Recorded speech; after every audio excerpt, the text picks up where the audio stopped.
Good afternoon, everybody. It is Monday, March 17th, 2025, and I am Jeff Waldorf, a logical leftist. Yes, welcome to the live stream, those of you who are watching it at home. And look, we got a lot of stuff that happened over the weekend, a lot of stuff that's happening now, crazy, insane things. So we'll get to it. Breakdown. We're gonna talk about Donald Trump wanting to void Joe Biden's pardons.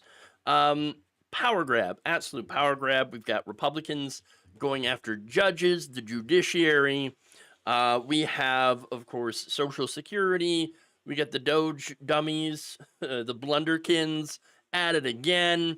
This time with some effects that are just disastrous. We have Republicans trying to create mental illness. I kid you not. And not through their policies. Kind of ironic. And then, of course, we have the Democrats getting backlash from their own base for refusing to fight. So, just pretty disastrous poll numbers. And, we're going to talk about that. So, that's what I've got planned for today's show. But before I get into that, I just want to thank some people, okay, over the weekend. Because, I put out a little bit of a call to action because things on YouTube are not great. Okay. There's been just a lot of fall off when it comes to the algorithm. That's probably what it is. That's what's going on here. And so it's like, okay, kind of put out a call because they need a little help. Okay. Need a little help getting back up there. Aside from likes and shares and all that stuff, which is great, it helps us out greatly. But we could use some support. And so a lot of you came in to do just that. And I want to thank, of course, people who joined through membership on YouTube as well as membership through Patreon. So I want to read off some names here. Queen of Heart K's, thank you for becoming a channel member. Bethany Chapman, thank you for being a channel member. Somir Pendergast, thank you. Gemini SG, The Cat's Meow, Sarah Raven, Dimitri Rose, thank you for becoming new members, and thank you for those who have re-upped your membership as well. Really appreciate that. It really does help out a lot. Then I'm going to go over here to our Patreon and thank some new patrons. Don Gordon, Gabriel Harrow Acosta, Chung Pu Pao, sorry. I know I probably said that name wrong. I am so sorry. Jason Youngberg, thank you. Dean Arnold, names are hard, okay, for me. Tyrone Moss, thank you. Bessanung, thank you. And Bill Schwanitz, thank you for becoming patrons, patreon.com/Jeff Waldorf. Thank you for signing up and supporting independent progressive media and making it so that I don't have to name my studio after a crypto scam, which is nice. Studio. It's like a small room, okay? I'm lucky that I have a small room. It used to be my living room that I would broadcast from. So, like, I've moved up. I moved up from living room to small room. And my wife is very, very happy that I no longer have to take up the living room just to do the to do the show. So thank you for that. Your support over the years has actually helped me do that. So much appreciation. Maybe one of these days I may get a proper studio, but I am not counting on that. So and the day I do, just be careful, okay? The day I get a studio, a real studio, if I start saying it is yes, this is the Bitcoin studio. Uh-oh. No, that day will never come. Okay, I'm not doing that. We're not going in that direction, okay? I'm just saying, I would rather gouge out my eyes. And you know what? It sucks is there's so much money for selling out. That's why people do it. Me, I have too much. what do they call it? Oh yeah, integrity. Like I have no interest in doing that. I have no interest in selling out to corporate sponsors. If I if I actually promote something, it's because I use it, because I really like it. Which is why I'm shocked that, people who make like coffee, low acid coffee have not come to me yet, because I would promote the shit out of that, because I drink the shit out of that. Okay? Low acid coffee, good for my stomach. Okay. But again, nobody's approaching me with those ads. I'd do that. But for anything else, no, no. I would have to use something to promote it. And over the years, I've actually promoted things that I don't get paid. I got paid nothing for. Okay. It's just how I do things, I guess. If I like something, I talk about it. It's the ADHD in me, I guess. All right. Anyway, let's go and we're going to talk about the first story here. And that is, of course, Trump trying to nullify pardons. Well, pardon me.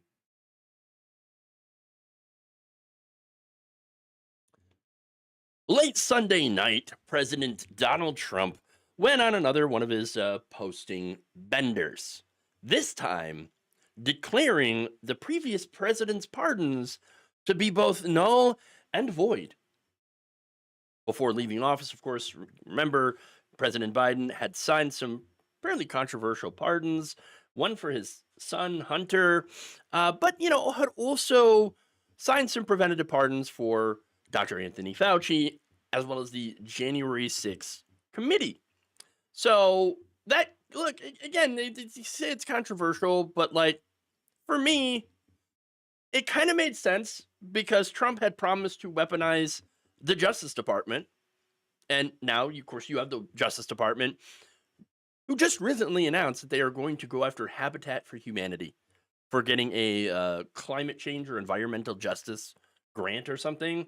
So yeah, these a-holes are going after Habitat for Humanity.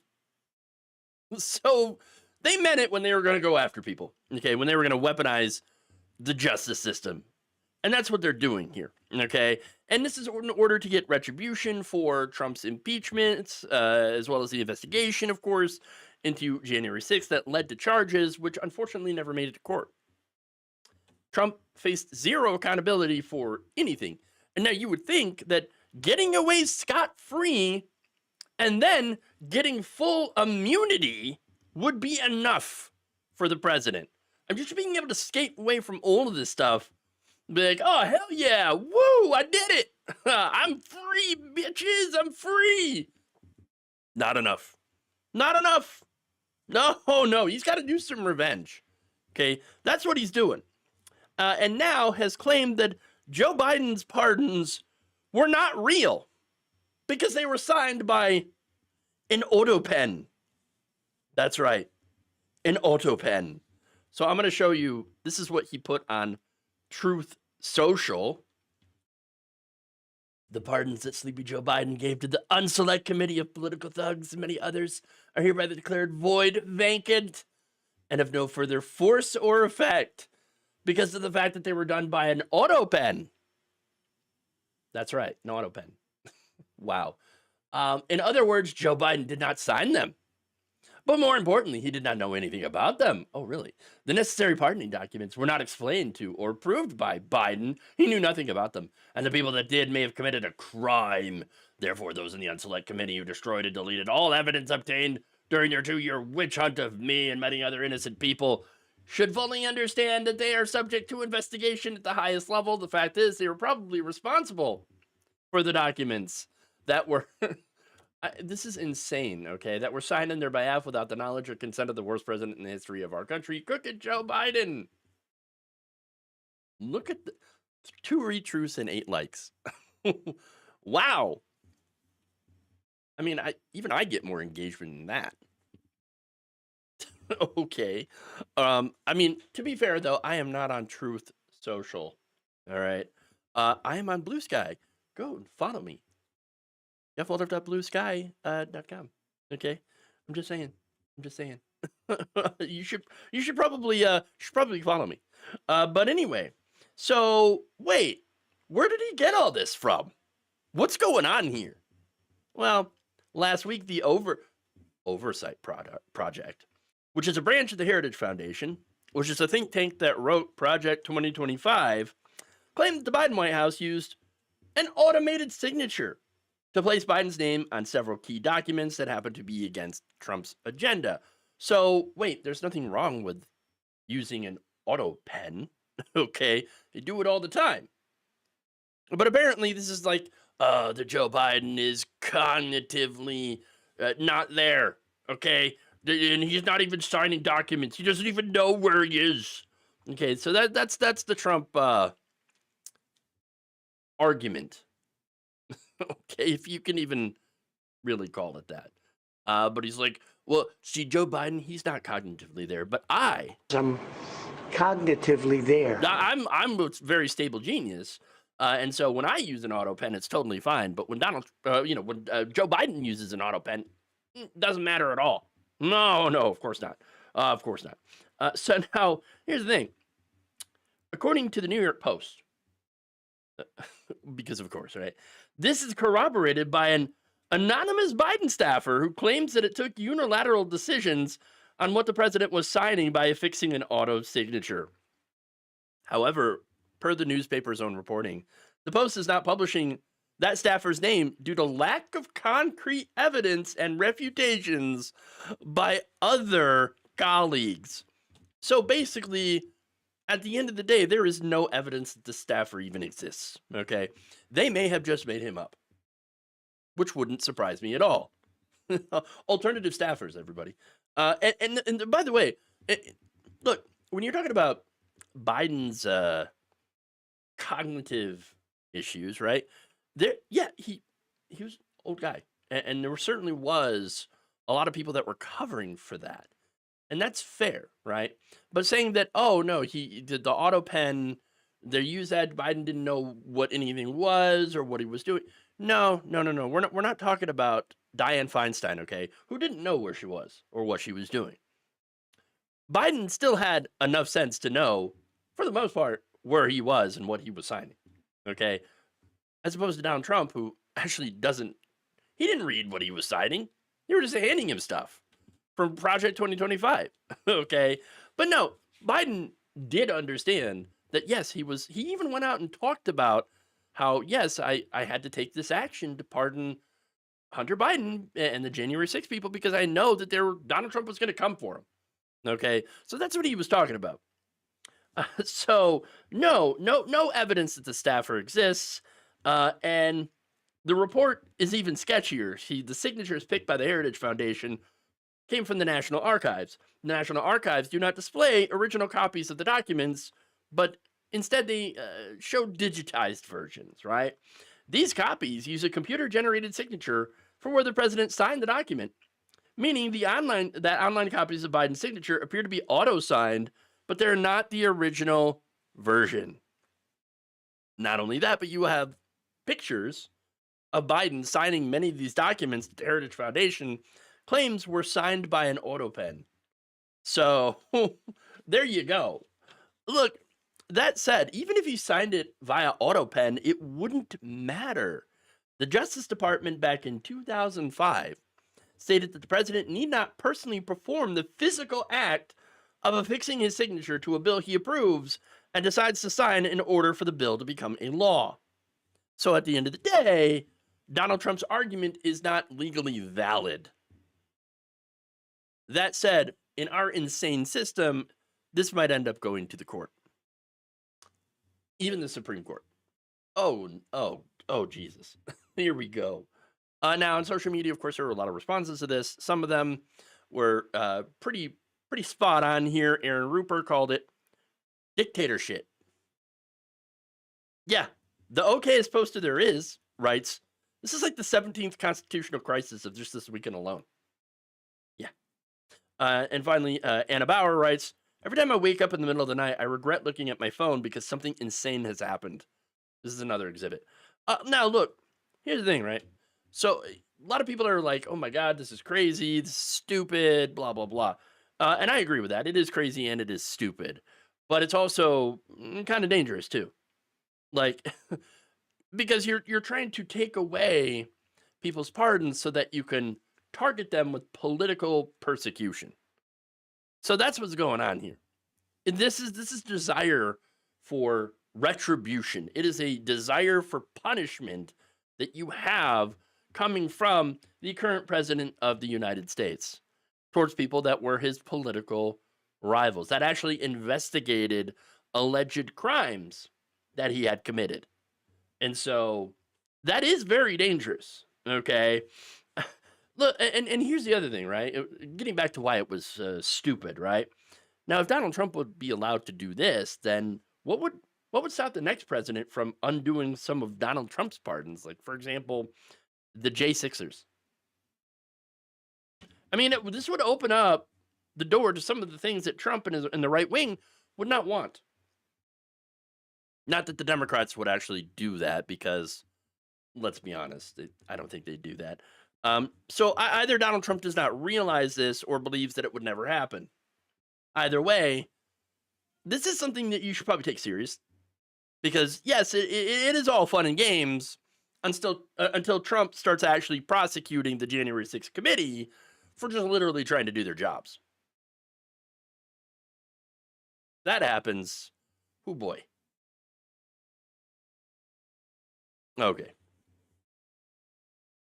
Moving on, let's get to Republicans going after judges, the judiciary.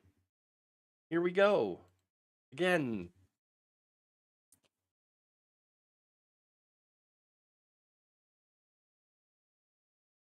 The Republican Party is targeting a judge for impeachment after he decided to block Donald Trump's illegal order on deportations. On Saturday, Representative Brandon Gill of Texas, because of course it's Texas, went to X, because of course he did, saying that he'll be filing articles of impeachment against activist judge James Boasberg this week. Why? Well, earlier in the day, Boasberg issued a nationwide temporary restraining order in response to legal groups that were challenging Trump's attempt to use something called the Alien Enemies Act of 1798. The Aliens Enemies Act. So, no, this doesn't have anything to do with literal aliens. Okay. No UFOs, unfortunately. No, this is a way for them to try to deport immigrants that they considered to be enemies of the United States. So now the judge, who was appointed to the district court in Washington, D.C. by former President Barack Obama, had ordered literal planes to turn in the air, deporting migrants to turn around. Donald Trump ignored that order, by the way, and claimed, see, the ruling, Boasberg's ruling, didn't actually apply because, whoops, planes are in international waters, which means we can't really order him to do anything. What? Now, Gill's post had garnered support from multiple other Republicans in the House of Representatives, as well as Chief Twit Elon Musk, who has endorsed GOP lawmakers' previous efforts to try to impeach other federal judges who have ruled against him and Trump's agenda. So this is what they're doing. They're basically trying lawfare. Okay. Now, Axios' reporting came after U.S. Secretary of State Marco Rubio and Salvadoran President Nayib Bukele said earlier on Sunday on X that despite Boasberg's order, hundreds of alleged members of the Venezuelan gang Tren de Aragua were sent to El Salvador, which the Trump administration would pay $6 million a year to imprison, according to the Associated Press. Also, sharing the post reporting on Boasberg's order, Bukele wrote, "Oopsie, too late," with an emoji crying from laughing. But, of course. So, Bukele, kind of like a Trump. Great. Gotta love that. Separately, the Salvadoran leader posted a video of the prisoner's arrival, which Rubio responded to, saying, "Thank you for your assistance and friendship, President Bukele." How do we know these people that were deported were actually members of a Venezuelan gang? Tren de Agua, right? But we don't know. We don't know. All you have to do, and this was thanks to one of Trump's executive orders, all you have to do is just be accused of a crime as an immigrant. And that is enough to be sent to apparently a foreign prison. I mean, this is absolute fascist dictator stuff going on here. Okay. And along with, of course, ignoring federal court orders. This is an illegal order. Okay. And by the way, the Alien Enemies Act of 1798 was most recently used to detain Japanese citizens during World War II. You know that whole stain on our collective memory of the United States, what the injustices that we did to Japanese people, but also Italians as well as Germans during that war. Yeah, Trump says, let's just do that again. But this time we're going to do it to Mexicans. We're going to do it to migrants. Now, in 1998, Congress had apologized and even provided reparations, and as a result of, the Japanese internment, right? It acknowledged that the policy was rooted in, quote, racial prejudice and wartime hysteria, not valid security concerns. Pretty sure that, 100 years from now, we're going to have to be apologizing for this one. Because once again, just like then, now it's racial prejudice. Look, bad. This is bad. This is bad. Okay? And, I mean, you think that was bad enough, but now it's even worse because where's the war? There is no conflict here. There is no actual war, but they're claiming it. And so, yeah, that's definitely an abuse that's going on here. Obviously, they should have repealed the act, but because they didn't, now it's being used to deport people based on their ancestry. That's it. Last year, the Brennan Center for Justice warned about this being used in this way. They wrote, Trump has promised to invoke the Alien Enemies Act and wield it as a supercharged deportation authority. Anti-immigration advocates believe that the law allows the president to bypass the substantive and procedural protections for non-citizens, such as the right to seek asylum. And they have sought to weaponize the Alien Enemies Act against immigrants from countries they dislike, particularly Mexico. Well, the Brennan Center for Justice was absolutely correct in making this prediction, because this is coming to pass. Now, they also had another warning, by the way, and this involved the courts. It is unclear whether the courts would intervene to stop such an abuse. In general, the courts are loath to second-guess the president's decision on sensitive foreign policy and national security measures, such as the appropriate application of wartime authorities. The last time the Alien Enemies Act was challenged, in Ludecky versus Watkins in 1948, the Supreme Court upheld President Harry S. Truman's extended reliance on the law 3 years after the end of World War II. The court reasoned that the question of when a war terminates and wartime authorities expire is, quote, too political for judicial resolution. So, yikes. Very, very yikes. Now here, you actually did have a judge that ruled against its usage for all that that did. Okay. But now, if this ends up going to the Supreme Court, which they're hoping that it does, they're very, very confident that they're going to win here. And that Donald Trump will be given the ability to do this in peacetime. Okay? And again, they're ignoring the judge's order. They're pretty confident about this. A senior White House official told Axios, quote, this is headed to the Supreme Court and we're going to win. Yeah, that really should worry everyone. And it's not just a win at the Supreme Court, by the way. They're also hoping that they're going to be allowed to remove Donald Trump, judges that disagree with Donald Trump, that rule against Donald Trump, regardless of whether or not that judge is ruling constitutionally. This is nothing more than a power grab and an attack on the judiciary, as well as anyone and everyone who dares to oppose him.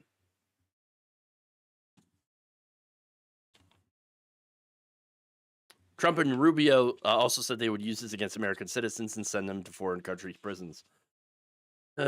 Yeah. Okay. Scary stuff happening. Scary stuff indeed.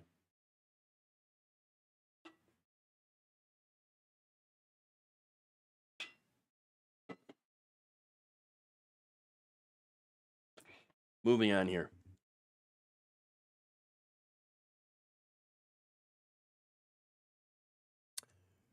Social Security recipient Ned Johnson had recently woken up to the realization that he was dead, despite being very much alive.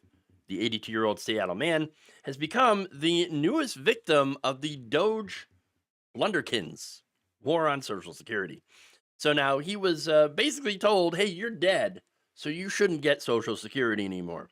So now he recently spoke to Danny Westneat of the Seattle Times about this very peculiar situation. And he said, quote, you wake up one day and discover you're dead. It's been truly surreal. Now, apparently he was looking pretty good for a dead man, talking, walking, talking, doing his thing. But apparently the government and his bank thought he was dead. So how did this happen? Well, last month, after someone or something told Social Security to both tag him as dead and then to claw back his benefits, and that's when it began. In February, he received a letter from his bank addressed to his wife, Pam, that said, we recently received notification of a Leonard A. Johnson's passing. We offer our sincerest condolences. We know this is a difficult time, and we're here to help. We're here to help by, taking your money. Oh, okay. We received a request from Social Security Administration to return benefits paid to Leonard Johnson's account after their passing. There's nothing you need to do. We've deducted the funds from Leonard A. Johnson's account. Sure enough, a total of $5,201 had been taken from this bank account, even though Leonard was still quite alive. And it's like, hey, wait a minute. What, you taking my money? I'm alive. They took this money on the grounds that Ned was not justified because he was dead. The total taken was for payments he had received in December and January. They said he was not entitled to. Ned found that his February Social Security check had also not been paid, and he is yet to receive his March check. His Medicare was also canceled, and in addition, his credit score was marked as deceased, do not issue credit, making it rather impossible to get a loan. So, denied access to a lot of the funding here that someone who is alive needs to stay that way. Yeah. The good news, he says, is I don't think it can go any lower than that. Now, of course, him not actually being dead meant that he would have to go and convince everyone that he is indeed very much alive, which is kind of hard to do. So he called his bank first, and they said an electronic notification had been triggered on February 18th, saying that he had died back in November, which, again, was not true. So he asked the bank, he's like, okay, do you know what I died of? If I'm dead, how did that die? Do you know? Do you have any information? And they said, you better take it up with Social Security, pal. Great. Now, he did, which proved to be quite difficult and time-consuming thanks to the massive cuts the government has been making to the SSA. For 2 weeks, he called Social Security about 2 to 3 times a day. Each call was put on hold and then eventually disconnected. Finally, somebody had answered and gave an appointment for March 13th. Okay. He then got a call delaying it to March 24th. He ended up having to go in person to the nearest SSA office. the Henry Jackson Federal Building, which happened to be one of the buildings, by the way, proposed to be closed under the DOGE cuts. Okay. When he found, what he found when he showed up, he described as a Depression era scene with a line about 50 deep with only 2 people there to service all those people. He said, quote, "They are so understaffed down there. They think the office is about to be closed down and they don't know where they're going to go. It feels like the agency's being gutted." Well, he'd be right about that. After a 4-hour wait, Johnson finally managed to get heard and to prove that he was indeed not dead. Now, the workers there, they pledged to fix this, and they did, by the way. Now he's considered to be alive. On Thursday, the bank called to say that it returned the deducted deposits to his account. However, as of Friday morning, he had not received February or March's benefit payments, which of course is pretty disastrous, but you understand that there's only so much they can do with such diminished amounts of staff. Okay, so I don't blame the workers at all. No, I blame DOGE. I blame Elon Musk. I blame his gaggle of 20-something-year-old blunderkins. Those are the people that are making this Social Security system. Well, they're ruining it, basically. So now when he said that when I was in that line, I was thinking that if I was living solely off Social Security, I could be close to dumpster diving about now. Yeah, and that, unfortunately, may end up being the situation that a lot of people could find themselves in as a result of these cuts. I mean, especially since nobody could explain how this even happened in the first place. I mean, Musk is out there claiming, oh, dead people, they're taking Social Security, except that that's actually not true. And since it's not true, they then tried to make it true. Of course they did. Johnson isn't the only senior who had to fight for his Social Security. In fact, James McCaffrey, a 66-year-old retiree in Oklahoma City, also had his benefits ripped away. McCaffrey learned that his Social Security benefits were suspended when he received a note saying that he needed to pay $740 or he was going to lose his Medicare. After multiple phone calls and hours on hold, he managed to get through and then quickly received a missing payment, but never got an explanation as to why this had happened in the first place. Now, what actually had happened? Nobody's sure. But he believes that it started because he was born on a U.S. military base in Germany. So basically, it flagged him, whatever they're using to try to find the fraud in Social Security, which doesn't really exist, okay, flagged him as like, oh, you were born in Germany. You must be an undocumented immigrant getting Social Security. No, born on a U.S. base, which means you are a citizen. So, yeah. Here's the thing, though. Okay, I think all of this is part of their plan to try to privatize Social Security benefits. First, they declare fraud, okay, waste, fraud, and abuse. And then they send their little minions to go and break the administration of the program. That's what they're doing. They're firing 7,000 people from the SSA. This is an organization, an agency that has been massively understaffed for a very, very long time. And now they're understaffing it even more. And then, of course, understaffing means that you're going to have delays, you're going to have errors, you're going to have stuff like this happen. You're going to have more people not being able to sign up for this and receive benefits. And so what's going to happen is they're going to declare an emergency. Oh my God, look at how poorly this is. Look how poorly this is run. After we intentionally broke it. And then they're going to say, well, since we have an emergency, let's hand it over to our friends, the tech bros and the private equity firms. And once that happens, once Social Security is under control of those guys, the Republicans will come out and declare victory and say, oh, I can't believe it, we saved Social Security. When in reality, they handed it over to the worst group of people imaginable, who will personally try to profit off the program, of course, while no longer guaranteeing any benefits for the millions of people who currently and will rely on it. So make no mistake, what we're seeing right now may be the beginning of the end of Social Security as we know it.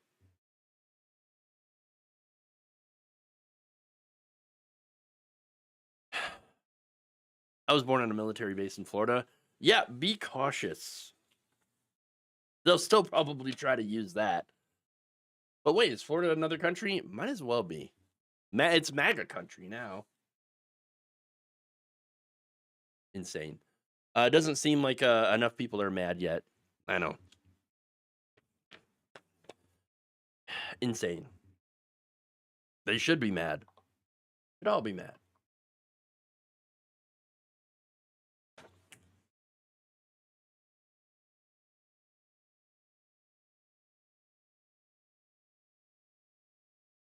All right. Go to insanity here. A Republican bill in Minnesota is looking to politicize mental illness as a way to shut down criticism of President Donald Trump. How are they doing this? By declaring Trump derangement syndrome as a literal mental illness. I kid you not. 5 Republican Minnesota state senators are set to introduce a bill on Monday that would classify TDS, Trump derangement syndrome, which they define as an acute onset of paranoia regarding the presidencies of Donald Trump, as a mental illness, according to state documents. This is what Republicans in the state are spending their time on. Just lunacy. Literally codifying any criticism of Donald Trump as a mental illness. That is, no pun intended, completely insane. This is nuts. Politicizing mental health diagnoses could be used to misappropriate care, like maybe even throwing critics of Donald Trump into mental institutions, diminish other mental health concerns, and suppress dissent and political expression. The 5 co-sponsors, State Senators Glenn Grunhagen, Justin Eichhorn, Nathan Wissenberg, Steve Drazkowski, and Eric Lucero, say that TDS should be added to the definition of mental illness and incorporated into the state's legal definition through amended statutes. They write that symptoms may include Trump-induced general hysteria, which produces an inability to distinguish between legitimate policy differences and signs of psychic pathology in President Donald J. Trump's behavior. They further state that these symptoms can manifest as intense verbal hostility towards Trump and overt acts of aggression and violence towards supporters. How do you explain January 6th then? I mean, that seems like, obviously that was an act of aggression and violence, but that was pro-Trump, so that doesn't count. Oh, those were just patriots. I see. Now, the co-sponsors say the term should be included in state statutes relating to mental illness. All right, so you know what's I don't know if I want to call it funny about this, but I mean, maybe it's a good way to point out hypocrisy, not that they care, but Republicans don't actually care about mental illness. They never have. Every time there's a mass shooting, for example, they immediately blame, oh, it's mental illness. We gotta do something about the mental illness. Okay, sure, let's do something about the mental illness, right? Even though it's most likely the guns. Are we gonna do anything about it? Oh, no, of course not. That would be socialism. No, we're not going to do that. When people are not paying attention, and sometimes when they are even paying attention, they will defund healthcare. Healthcare that usually includes coverage for mental illness. That's right. On a national level, I've reported that they've been trying to gut Medicaid to the tune of about $880 billion in order to help give tax cuts to the very rich. So now some of that obviously would impact the 14 million adults who either have a mental health condition or a substance abuse disorder, right? And so they don't give a damn about mental health. No, they don't care. They don't care. Look, in fact, here they show this, right? By bringing back the R word as a slur. Okay. I mean, if you go to X, you'll see these MAGA accounts, you'll see politicians, you'll see pundits that are using that word all the time now. And of course, that's thanks to Elon Musk. In fact, a recent study out of Montclair State University found the use of the R slur triples on X when the tech CEO tweets out the word himself. So, yeah, that's I mean, a way of attacking people with mental issues. Okay? So they don't care. They don't care about mental illness.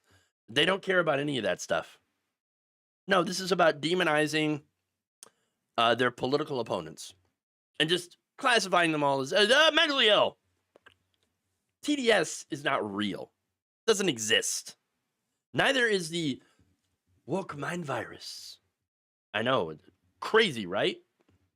It's crazy, right? Oh my gosh. Are you saying the woke mind virus doesn't exist? Yes, it's exactly what I'm saying. The wokers. No, it's not a real thing. Okay. Now, that said, you could easily turn that around, as well as TDS, turn it around on MAGA.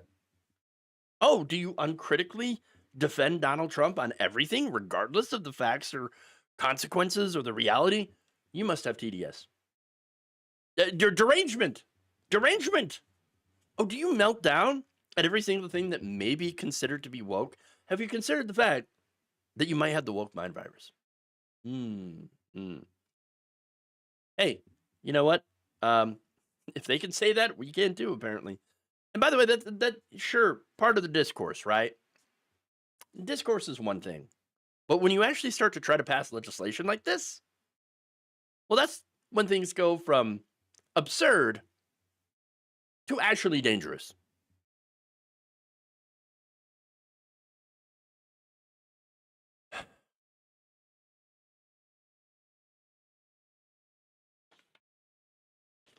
During Hoover's administration, the homeless camps were called Hoovervilles. What should everybody be calling them these days? I don't know. Something to do with Black Rock, maybe? Black Rock, Blackstone.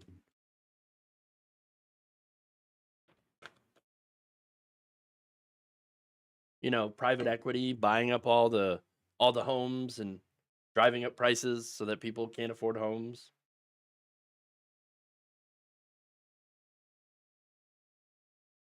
Whoever came up with that thing should name that after him.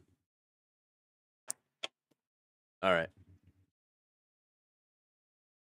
Move on here. Last story of the day. The Democratic Party has hit their lowest popularity in more than a generation. According to new polling from NBC News, only about 27% of registered voters have a positive view of the Democratic Party. That is the lowest number in the history of NBC News' poll, which goes back to 1990. Of those polled, only 7% said they had a very positive view of the Democrats. This poll is an absolute disaster, but unfortunately, it is one of their own making. Why is that? I'll get into that in a minute, but first, I want to go to Democratic pollster Jeff Horwit of Hart Research Associates, who conducted this research, along with GOP pollster Bill McInturff of Public Opinion Strategies. They told NBC News the data reflects a do-or-die moment for the Democratic Party. Quote, with these numbers, the Democratic Party is not in need of a rebrand. It needs to be rebooted. Rebooted. Wow. Perhaps, hopefully, into a party that represents working class voters and not the giant corporate donors. That would be nice, wouldn't it? That said, one of the problems here is that Democrats, because I think of the corporate donations and all that stuff, they have been attempting to court so-called moderate voters. You know, the moderate Republicans in the suburbs. And how they've been doing that by showing how right-wing and bipartisan they are by collaborating with Republicans. Now, that's not popular with the Democratic base, okay? And it gets you no additional Republican voters, as we've seen in this election and as we saw back in 2016, okay? Did not get any additional so-called moderate Republicans, or at least the number was very negligible, okay? Not enough to actually win an election. I know. NBC News found that 65% of Democrats actually want congressional Democrats to stick to their positions. Imagine that. Even if it means stifling bipartisan progress. So 65%, about 2/3, are like, hey, you might actually want to fight Republicans. Stick to your guns. Only 32% believe in making compromise with President Trump to gain consensus on legislation. So, again, 2/3 are saying fight. Fight! Actually stand your ground for once. The leadership, however, seems intent on giving away the store. Okay? This poll comes after Senate Minority Leader Chuck Schumer had voted to advance a Republican-backed spending bill to avoid a government shutdown, which I agree, it would have been disastrous to have a government shutdown. But what was given to Trump and Musk was the ability to shut down parts of government they don't like, as well as giving Trump an $8 billion slush fund to do whatever he wants with. So they ceded their authority when it comes to, the purse, okay, and handed Trump even more power. And they thought, oh, this is a great idea. We're going to do this because the government shutdown would be worse. Donald Trump's already shutting down parts of the government. So, I mean, absolutely disastrous, right? And members of the Democratic Party, by the way, did fight against that. I mean, you had Representative Alexandria Ocasio-Cortez on Thursday telling CNN that Schumer has installed a, quote, deep sense of outrage and betrayal from members of his own party. And now you've got open talk of replacing Schumer, running a primary challenge. You got donors out there saying, hey, you know what? AOC, go get him. Now you have Senator Chris Murphy also saying that while he'll continue to stand behind the minority leader, Democrats can no longer stick to the status quo. Quote, if we continue to observe norms, if we continue to engage in business as usual, this democracy could be gone, he told Meet the Press moderator Kristen Welker on Sunday. I don't think we have a year to save American democracy. I think the way the president is acting puts our democracy at immediate risk. But, okay, that's great and all, but if you're still saying, I'm going to stand behind Schumer, then you're not ready to have this fight. Sorry, Chris. Look, one of the big problems here with the Democrats is that their leadership is completely disconnected from the people that it is supposed to represent. Democratic voters actually do want fighters. However, what we have in leadership are not fighters. You have Schumer and House Minority Leader Hakeem Jeffries don't have the stomach for this fight. When asked if it is time for Senate leadership to change, Jeffries told reporters, next question. Oh, not going to even entertain it. They don't want to talk about it. Why? Democratic Party is currently more concerned about seniority than actually being an opposition party, than selecting people who are best for the job. And this is not a new problem. It's a problem we've had for a long time. Since, I remember one of the biggest high-profile parts, and let's be honest, this idea probably went back even further, but 2016. I remember hearing everybody say, well, it's Hillary Clinton's turn. It's her turn. It's her turn. She's got to be the nominee. How dare anyone challenge her? Okay, it's her turn. That election was seen largely as a referendum on the status quo. And Democrats, because it was her turn, picked the most status quo establishment figure they could. And guess what? They lost to Donald Trump. And then they did it again in 2020. Now, this time, of course, it was Joe Biden's turn. It was Biden's turn. But thanks to Donald Trump's massive failures, Biden did win. Okay. Messing up the economy, COVID. It was an absolute disaster. Okay. But then in 2024, it was Kamala's turn. So, we couldn't actually have a real primary. And so, we see where that went. Even in Congress, especially in Congress, this is how they do things. AOC, for example, versus Jerry Connolly for the House Oversight Committee. Well, it was Jerry's turn. We had to give it to him. Jerry's turn. He put in his time. It was Hakeem Jeffries' turn to become minority leader. Because he was behind Nancy Pelosi. So obviously it's his turn. We had to give it to him. Of course. Now, it's not the fact that seniority is the only factor in Democratic leadership, right? No, one of the biggest factors, along with seniority, is being able to raise money from corporations. So you have to know how to raise money from billionaires and corporations in order to get high up on, leadership in the Democratic Party. And so that really explains why the Democrats are so weak against Donald Trump. Leadership is paid to be weak. That's it. Look, Schumer wouldn't risk a shutdown because the donors didn't want that. They're already losing in the stock market right now. So the donors are like, whoa, the shutdown would be even worse for us. So no, Schumer, don't do that. Don't do that.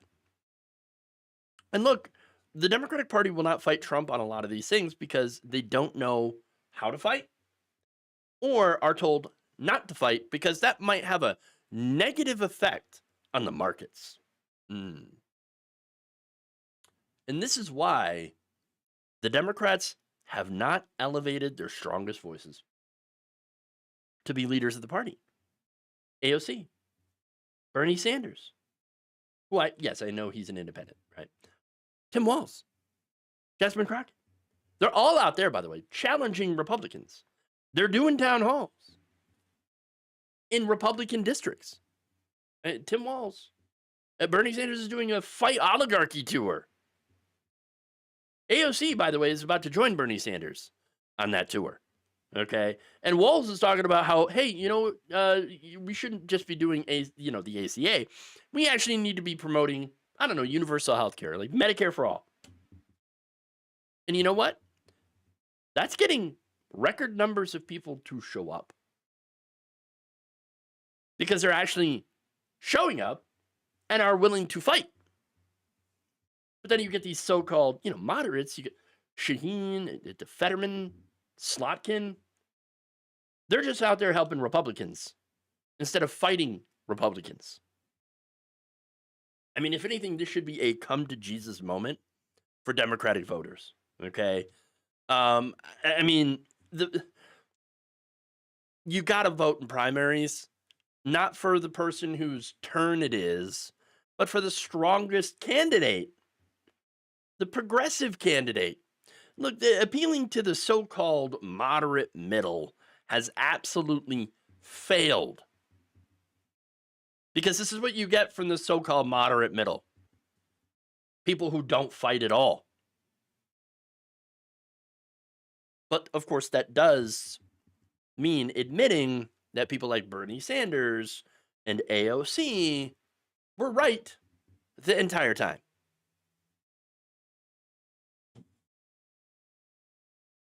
So, yeah.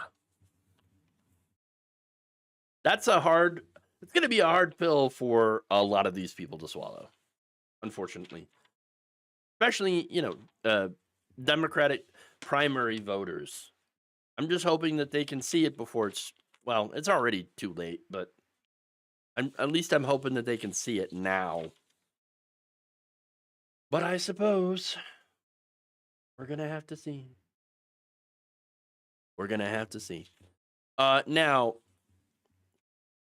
that's all I've got for you today.